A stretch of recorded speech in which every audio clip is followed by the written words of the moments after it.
Welcome to another podcast, another episode of Fishing Without Bait, a lifetime without definitive expectations, where we help people explode into their lives through full impact mindfulness.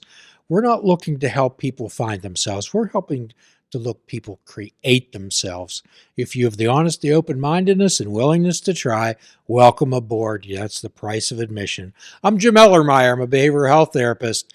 As usual, we have an eclectic roster of guests, and today we're joined by Wes, also known as Husk the Beastman. Hello, everybody. Hello, sir. Thank you for having me today. So, if aliens from outer space came and you were the first human being that they encountered, and they were saying, convince us that based on what is good about you, that the human race should be saved, what would you say, Husk? Run. That's a good opening question there. And in all honesty, I would just explain to the aliens why life is good and why there's reason for life to be here. I feel like when you embrace new things and embrace new people, you always want to make them feel respected, especially with how the world's been going on lately with so much. Everybody's trying to show love, but no one's giving the love that needs to be shown. You know what I mean? Well, I think that you've encapsulated that very nicely. Generally, Wes, when you show people courtesy and respect, you generally get the same. That's exactly. You generally get the same. So, what do you think about coming on our show tonight? I'm honored. This is going to be a new realm for me. I'm usually on wrestling podcasts and talking about my life in wrestling, but a lot of people don't know who Wes Fetty really is. They don't know the man behind Beastman. So, I'm excited to sit here with you today and discuss my journey in life to who I was and who I've become. Well, as our listeners know, what we like to portray on this show is recovery stories and everyone's recovery from something, as we always talk about, and how Wes got here from there. Would you tell them what you do in your spare time, if you have any? So during the week, I am in my 9-to-5 Monday through Friday job, I'm a driver / trainer / coach for Access. And during the weekends and sometimes weekdays, I am a professional wrestler. I travel throughout the country, and now I can say throughout the world now, living my lifelong dream, pursuing something I've always wanted to do. And when that's not going on, I like watching the Miami Dolphins football during football season when they don't suck, and I enjoy spending time with my lovely wife and my friends. And I also have a passion for collecting wrestling cards, which I just started doing a business online for. And I'm a bowler. A bowler? Yes, sir. Okay, so there's a man behind the beast. Yes. Oh, wow. Okay. So tell us a little bit about the kitchen you were cooked in. What influences you had when you were growing up? Okay. So I was born in the deepest, darkest caves of West Virginia.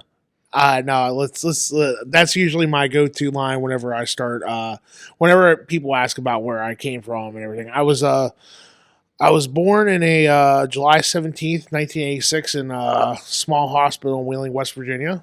My mother, I was the only child. Never knew my father growing up. I know who he was, but never claimed me as his own.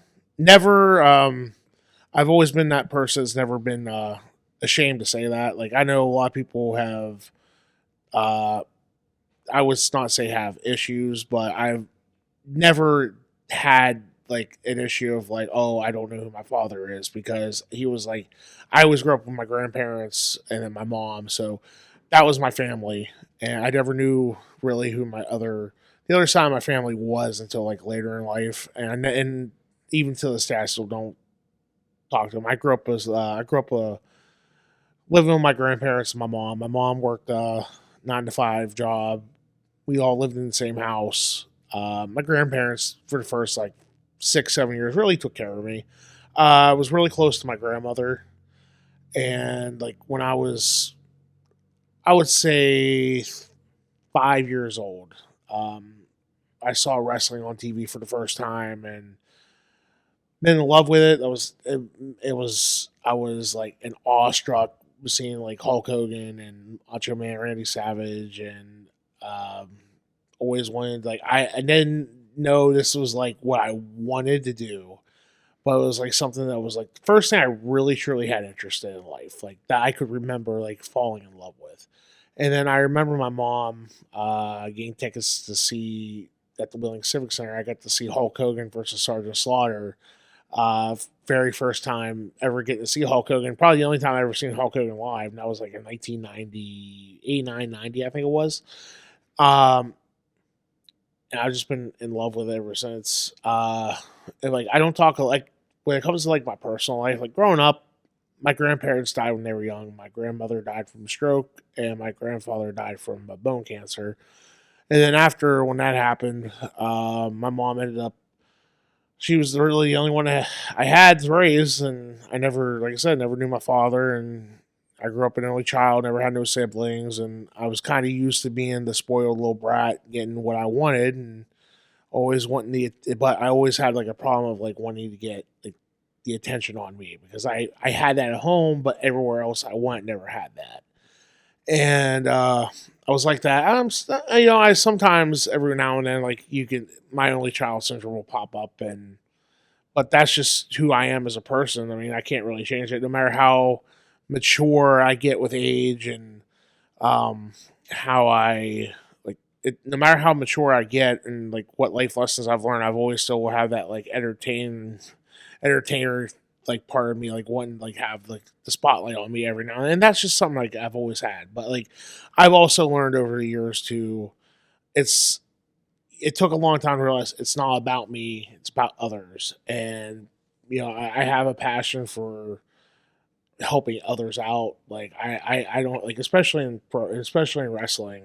I've learned to you put the if you it's a me business first, and that's just like how any business is. You're trying to put yourself forward before anybody else. But like I've also had sacrifices. I've been stepped on. I mean I know this. I've been stepped on. I've been ridiculed. I've been uh trying to like just by helping out people that shouldn't even like people that gave up on, because when I started wrestling, we'll get to that later. When I started wrestling, no one gave a damn about me.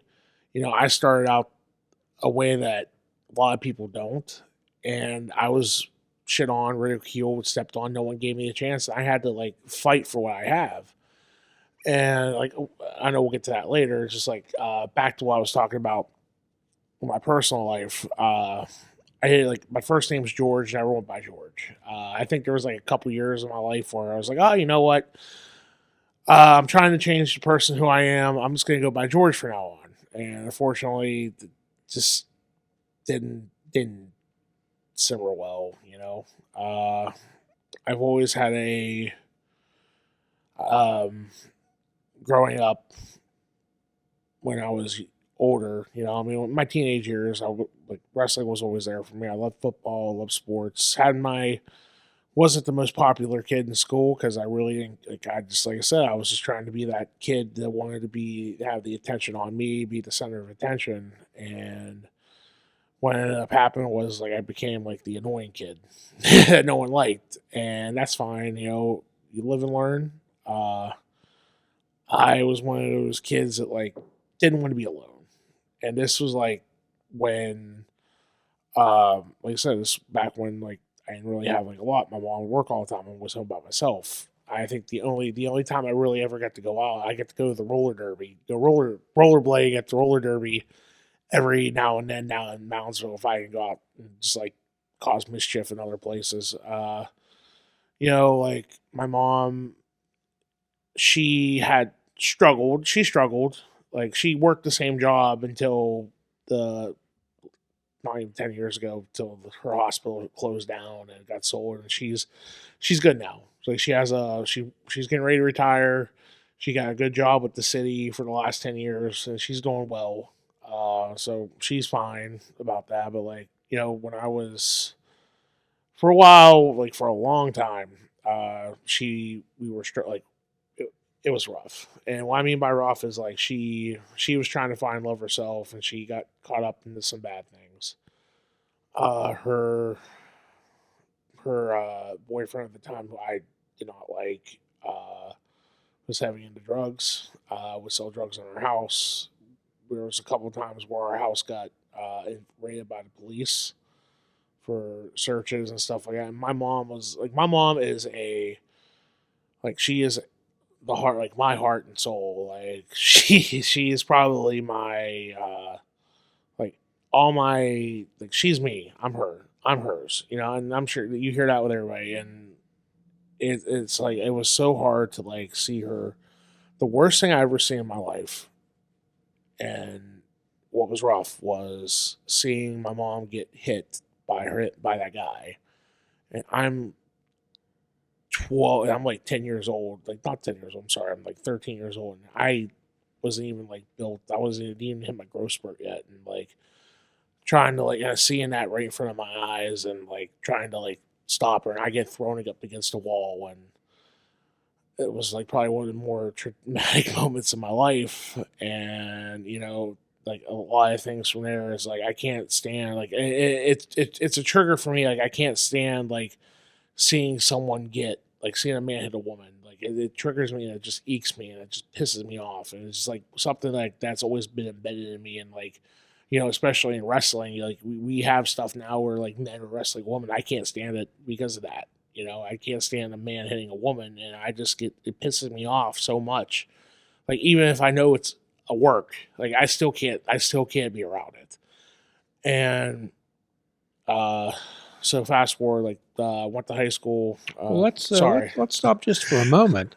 What it sounds like is that your mother was the steady, consistent figure in your life. She was. And yes, we heard a lot of stories about families, yes, but I don't think I've heard that many as directly emotionally involved and bonded as you were with your mother. Yeah.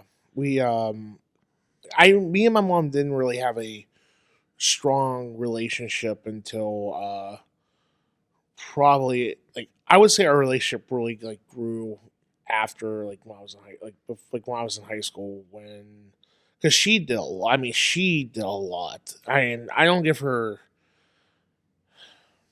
the credit that she deserves, because I don't really get to sit and talk about it.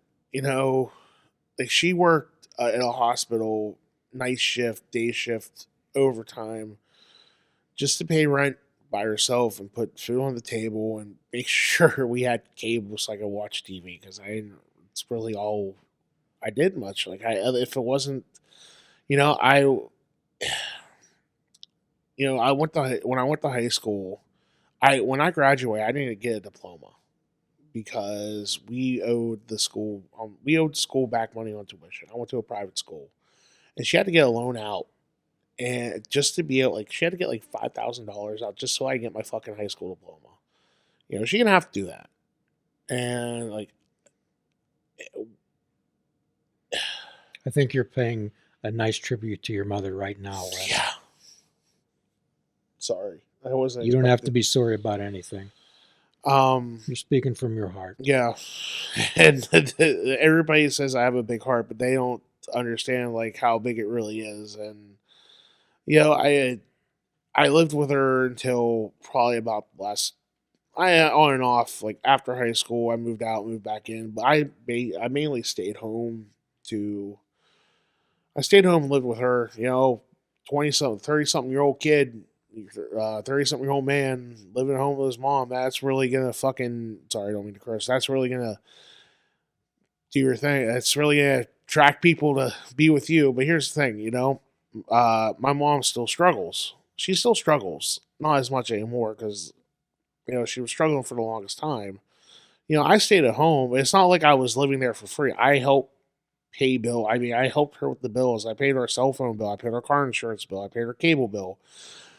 I paid half the water and gas. And she paid she paid the rent, I paid for like majority of everything else. So I helped, like, we helped each other out when times were tough. And, I just, fortunately enough, like, I met someone who has the same grit as my mom. I know it's weird to say, like, meaning you want to marry someone that reminds you of the person you love the most. And my mom's the person I love the most. And now my wife she's there. I don't, I won't be, uh, but back to my mom. Uh, yeah, she was my heart and soul for the longest time, and she was not happy with. She's not been happy with my life's choices and my path of where I've decided to go. And what I mean by that is, like, I'm, I'm not.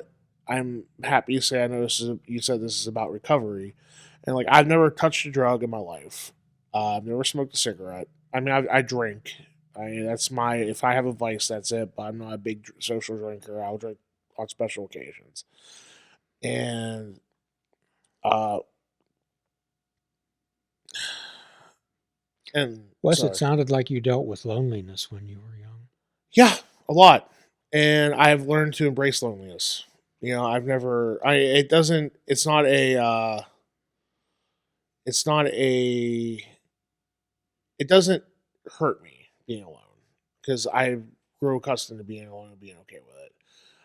When I was younger, when I was younger, it took me a long time to realize being alone is not the worst thing, because you will always have people there for you. But if, like, I was telling Sorg earlier, last night my wife worked midnight shift, and I sat at the house. Everybody's out for Super Bowl parties and all this and all. Like, everybody's out with friends. I was okay sitting at home ordering Domino's pizza and watching the Super Bowl by myself, and I was okay with that. And I've always been like that. Like, I've been like that probably even before I graduated high school. I've never had a problem being by myself because I like to do things. Like, I like to go out and, like, I don't like relying on people, because a lot of the times that when I try to rely on people, they don't ever come through. So that's why I've always been like, if I want to go do something, I'm just gonna do it. Like, sorry, go You ahead. enjoy your own company. I do. I do. Just because somebody else has the template of their life, that does not mean that they can impose it on you. Just because they like to socialize and be out like that, they shouldn't think that you're lonely or sad because you don't. Oh, you're right. I'm not. And I'd rather, there's been nights where, there's been a lot of nights, if I'm not wrestling, I'm home by myself. Like, I'm home. I would rather, if I want to go see a movie and no one wants to go, okay, I'm going to go. If I want to go to a restaurant, eat a restaurant by myself. If I'm that awkward guy sitting at a table by myself, which I don't care, I'm fine with it. It doesn't bug Well, me at you're all. probably with better company, Wes. Yes, very much so. Trust me, there's been a lot of times, especially on wrestling road trips, where I would just, like, I wish I could just leave this guy on the side of the road and go home and just go by myself and be at my own time. And I've done that too in wrestling. Like, I've been more of a loner, like traveling by myself to shows, and because, like, I like to go at my own pace. Like, for example, like, one of the things I like to do when I'm on the road wrestling is I like to go see historical sites.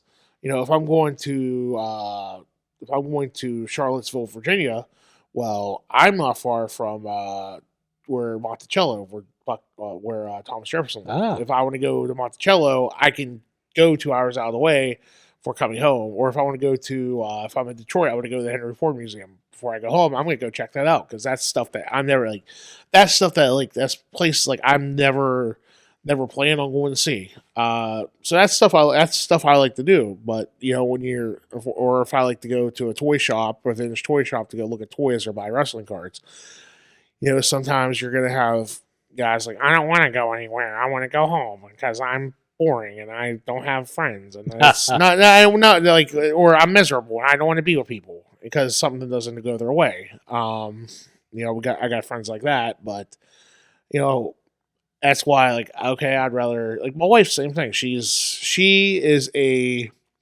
very family oriented person. She has siblings. She's the complete opposite of me when it comes to, like, how she's the complete opposite of me when it comes to like having family, but she's also the same. She's like, well, she'd rather be by herself and watch her TikTok videos at home. So she's the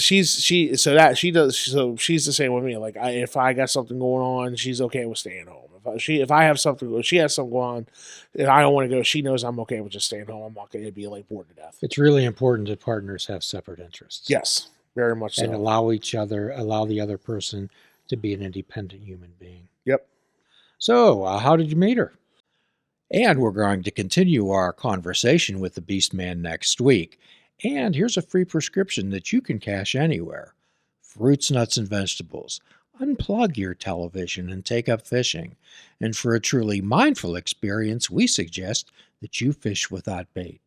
Please do a kindness for another, and please do a kindness for yourself.